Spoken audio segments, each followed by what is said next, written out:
Hey everyone, welcome back. We're diving into smart money management today, but not your daily coffee budget. We're going deep on the big purchases, like cars and homes, those things that can make or break you for years. Yeah, those big decisions have a huge impact on your financial freedom. You can be super diligent about saving a few bucks here and there, but one wrong move on a car or house can wipe out years of effort. Totally.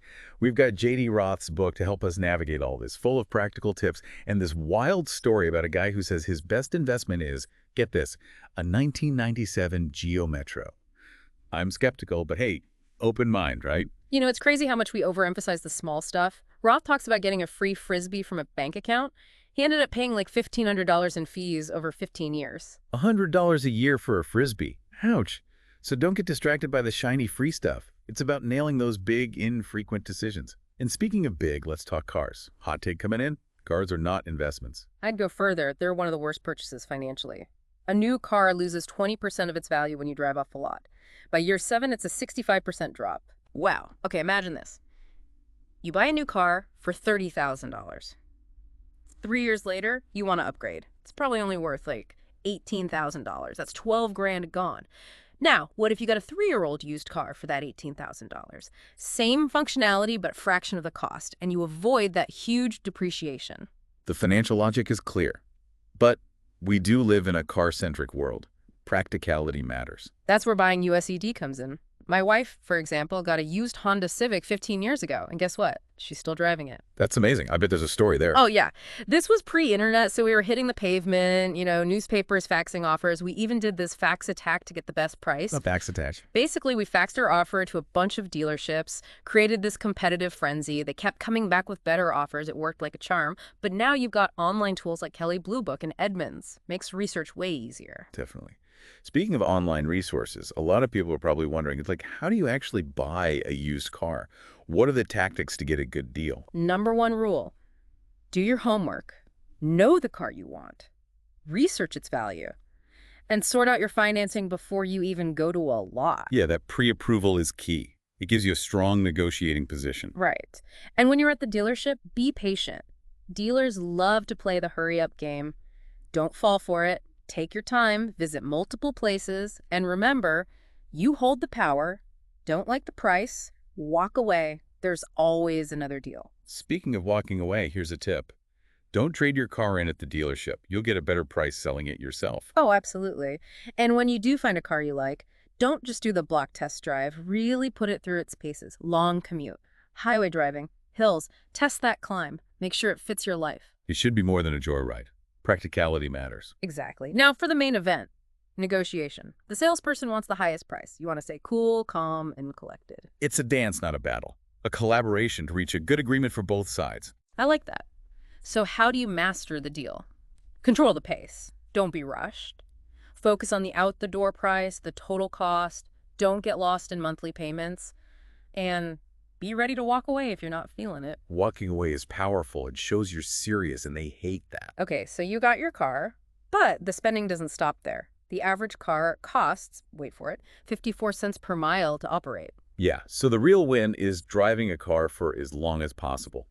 As long as it's well maintained, of course. You spread that initial cost out. Remember that Geo Metro guy?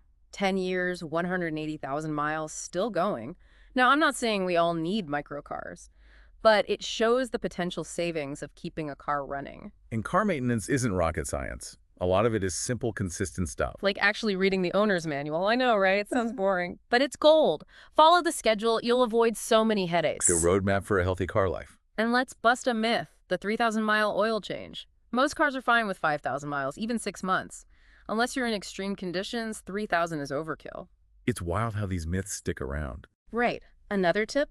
Learn some basic maintenance yourself. Changing the air filter, wipers, checking tire pressure, you can do these. Saves you a trip to the mechanic. DIY is great, but don't overestimate your abilities.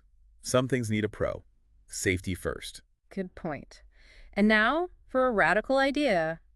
Car-free living. Think about it. The average American spends almost $9,400 a year on car ownership.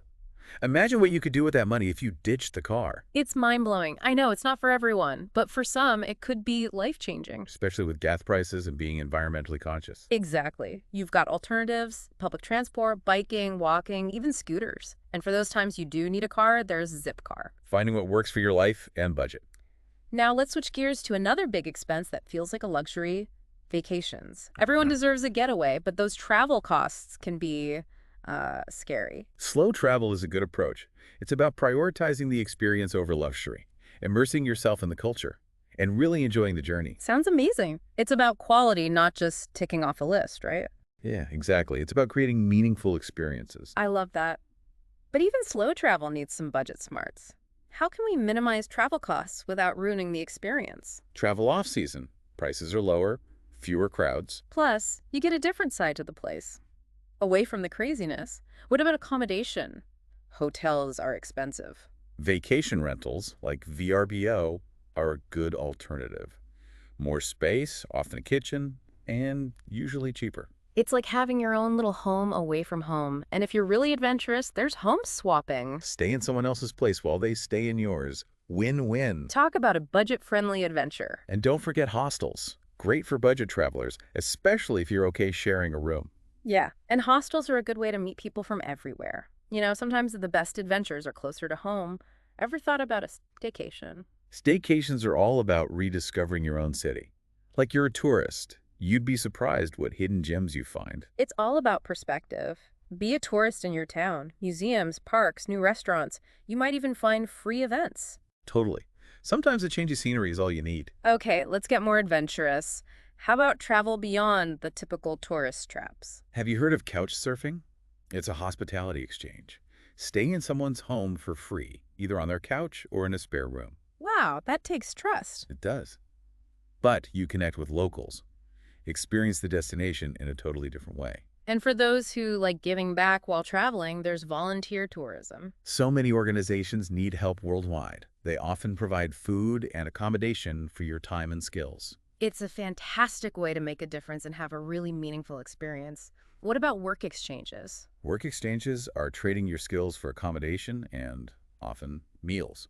You can work on farms, in hostels, even teach English. There's this organization called WWOF, Worldwide Opportunities on Organic Farms. They connect travelers with organic farms all over. Work a few hours a day, get food and lodging, learn about sustainable living, experience a different lifestyle. It's great for immersing yourself in a new culture and learning new things. Okay, let's be real. The world of travel deals is overwhelming. Websites everywhere. How do we find the best value? Travel aggregators like Kayak are your best friend. They compare prices from loads of different sources. You don't have to spend hours going from site to site. They're lifesavers. And don't forget budget airlines. They have amazing deals, especially for shorter flights. Sites like Which Budget can help you find them. Love a good bargain. For last-minute deals or packages, check out sites like TravelZoo. But always check reviews before booking. TripAdvisor's great for that. Reviews can save you from overpriced tourist traps. Avoid those bad experiences. And students, don't forget those discounts. Websites like Student Universe and EF College Break often have great deals on flights, tours, and all sorts of travel expenses. Great resources if you're on a budget. Here's a pro tip. Once you've found a good deal online, try booking directly with the airline or hotel. You might save even more by cutting out the middleman. It's worth checking. Okay, before we dive into housing in part 2, let's take a moment to appreciate the humble hometown vacation. Hometown vacations. Explore your city like you're in a foreign country with that same excitement and curiosity. It's like rediscovering the hidden gems right where you live. You can visit museums, parks, try new restaurants, all without the stress and expense of traveling far. Plus, you get to sleep in your own bed. No packing, no airport security, no jet lag. Win-win. Want something unique? Try swapping homes with a friend or family member who lives in a different part of town. That's fun, like a mini adventure right in your city. Key to a good staycation. Embrace the tourist mindset. Get a map, do some research, plan your itinerary, and most importantly, have fun. Welcome back, everyone. Part 1, we tackled cars and travel, but now the big one, the expense that takes the biggest bite, housing. Yeah, it's crazy. The average American family spends like over $1,700 a month on housing. That's more than food, clothes, healthcare, entertainment, all combined. That's serious money. So let's get to it. Rent versus buy, the age-old dilemma. Strong arguments on both sides. The thing is, there's no one right answer. It all depends. Your finances, lifestyle, goals, even your personality. Like picking shoes. What fits one person pinches another. Let's break it down, pros and cons, so people can figure out their path. Renting first. Big perk. Flexibility. Not tied down. Job changes, relationship stuff, or just wanting something new, you can move easily. Huge plus for freedom and being mobile. And renting often needs less cash up front. No big down payment, no closing costs, more accessible, especially if you're starting out, haven't built a nest egg yet. Lower barrier to entry. Definitely good for younger folks building their careers, getting financially stable. And don't forget the landlord. Roof leaks, furnace breaks, call them. They deal with it. It is nice to have that peace of mind. Yeah. Not responsible for every little repair. You can focus on other things. Okay, but renting has downsides too. You're paying for someone else's investment, building their equity and not yours, and you're at the mercy of the landlord. Rent increases, pet policies, even painting the walls the color you want. Lack of control can be frustrating. You're in their space, their rules. Might not match what you want. And some landlords, well, let's just say they're not great. Slow repairs, raising rent all the time, showing up unannounced. It's a gamble. You never know what you're going to get.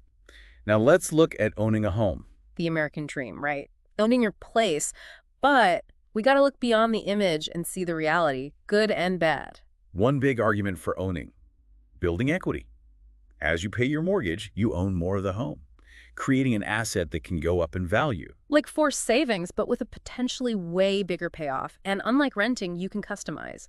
Paint, rip out that carpet, dream kitchen, it's yours. That ownership, that control, it's big for people, creating a space that really feels like you. But owning comes with responsibility. Not always easy. You got to do all the repairs, maintenance, can be expensive, time-consuming. And if the housing market goes down, you could end up owing more than the house is worth.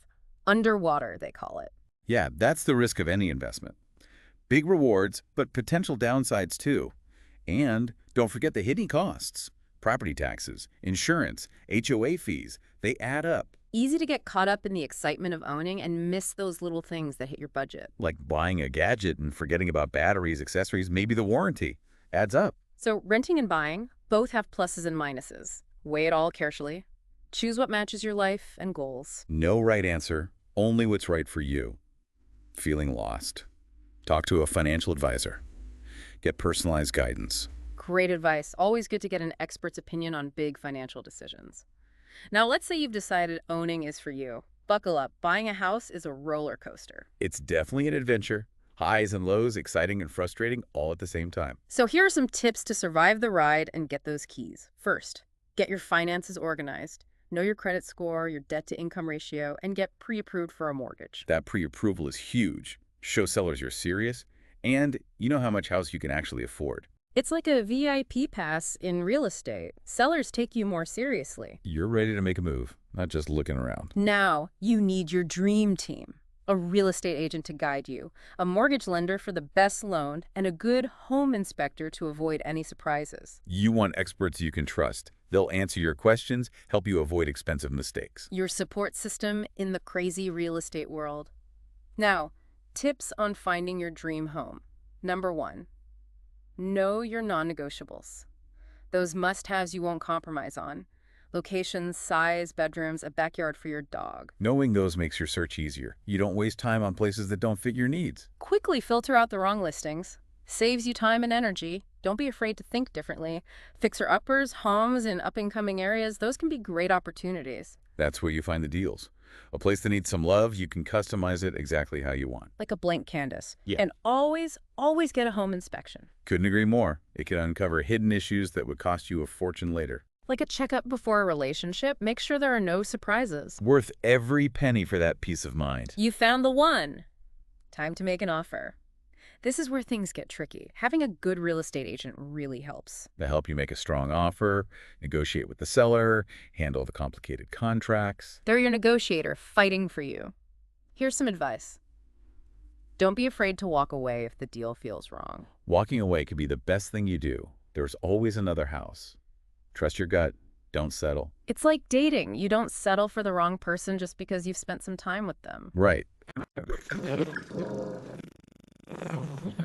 Don't get discouraged if your first offer isn't accepted. It's a marathon. Stay focused, stay positive, and don't give up on your dream. Offer accepted, paperwork done, time to celebrate.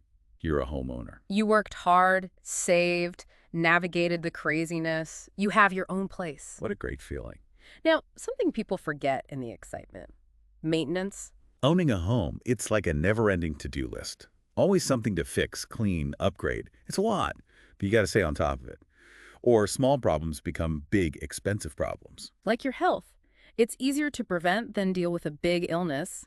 Same for your home. Great analogy. So some practical tips for keeping your home happy and healthy without spending a ton. Create a home maintenance schedule. A schedule. Sounds a bit much. Keep it simple. List of things to do regularly, a checklist for your house. Like changing air filters, cleaning gutters, checking for leaks. Exactly. Small things prevent expensive repairs later. Like brushing your teeth. A little habit saves you pain and money. Perfect. And DIY. YouTube is amazing for learning home repairs. Tutorials for everything. Unclogging a drain, patching drywall, you name it. It's pretty amazing what you can learn online. And it's cool to fix things yourself. Saves money, you learn new skills, and there's satisfaction in doing it yourself. Totally. Being able to handle those repairs without calling a pro every time. Just be realistic. Don't try things beyond your skills or that need special tools. Safety is important. Right. Be careful with home repairs. And if you do need a pro for the bigger jobs, get multiple quotes. Make sure you're getting a fair price. Always shop around for those big expenses. Now, home improvements that can increase your property value. This is the exciting part, turning your home into an investment. It's about understanding what buyers want, what will appeal to them. How do we figure that out? Any projects that almost always boost a home's value? Kitchens and bathrooms are usually safe bets. High traffic areas. They make a big difference in how appealing a home is. A kitchen or bathroom remodel can really change a place, make it feel brand new. It's like a facelift for your home. And don't forget about curb appeal. Curb appeal, making the outside look nice. Exactly. A well-maintained exterior, fresh paint, landscaping. Those things attract buyers. Boost your home's value. First impressions, right. Wow them as soon as they see the house. Create that emotional connection. Buyers should fall in love with your home at first sight. Okay, something I love. Energy efficiency. Making your home energy efficient saves you money on bills. And it can make your home more appealing to buyers, even increase its value. Everybody wins. Win-win-win situations. The best kind. So what are some simple, not too expensive ways to make our homes energy efficient? Start with sealing air leaks around windows and doors. Use weather stripping, caulk, even plastic film. Stop drafts and keep your house comfortable all year. Like putting a sweater on your house, keeping the heat in during winter and the summer heat out. Insulation is important too. Good insulation keeps your house at a good temperature. Less energy waste. Wrap your house in a cozy blanket. I like that. Don't forget appliances, energy-efficient refrigerators, washing machines, dishwashers. They can save you a ton of money over time. It's great that technology is making it easier to be eco-friendly and save money. Definitely. Want to go further? Think about solar panels. You'll be less reliant on the power company. You might even make money by selling excess energy back to them. Your own little power plant. Reduce your impact on the environment and maybe save a lot of money in the long run.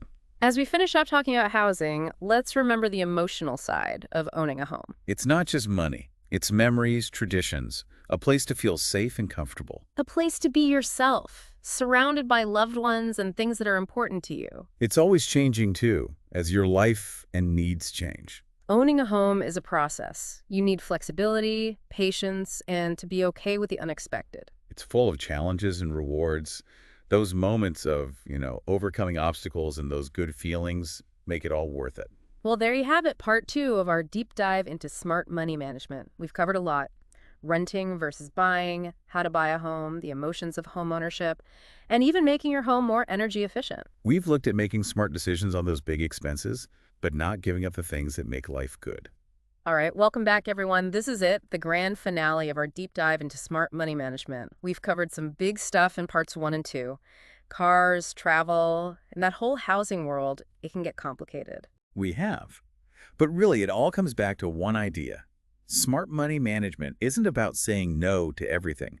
It's about giving yourself more choices. I like that. It's not about being cheap and missing out on all the good stuff.